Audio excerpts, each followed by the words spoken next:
हर हर Mahadev. Hello माय divine family. बघू आजचा दिवस तुमच्यासाठी काय घेऊन आलाय ते. तुम्हाला कसली काळजी घेतली पाहिजे, तुम्ही काय केलं पाहिजे. हर हर महादेव. जय महाकाल.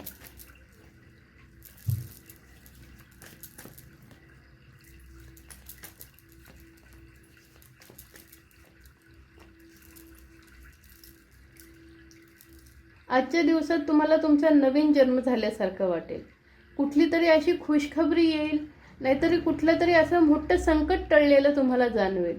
त्यातनं तुम्हाला देवाचा चमत्कार आज बघायला मिळेल की जे खूप मोठं काहीतरी वाईट जर होणार असेल तर ते पूर्ण टळेल आणि हेही तुम्हाला समजेल की अरे हे देवामुळे झालेलं आहे. त्यामुळे आज तुम्हाला दिवसभरात हा अनुभव येईल की तुमचा नवीन जन्म झालेला आहे. जे झालंय ते सोडून द्या, पुढे चाला. जिथं कॉम्प्रोमाइज करायला पाहिजे तिथं 100% करा. तुमच्या आयुष्यात अबंडन्स भरभरून येणार आहे.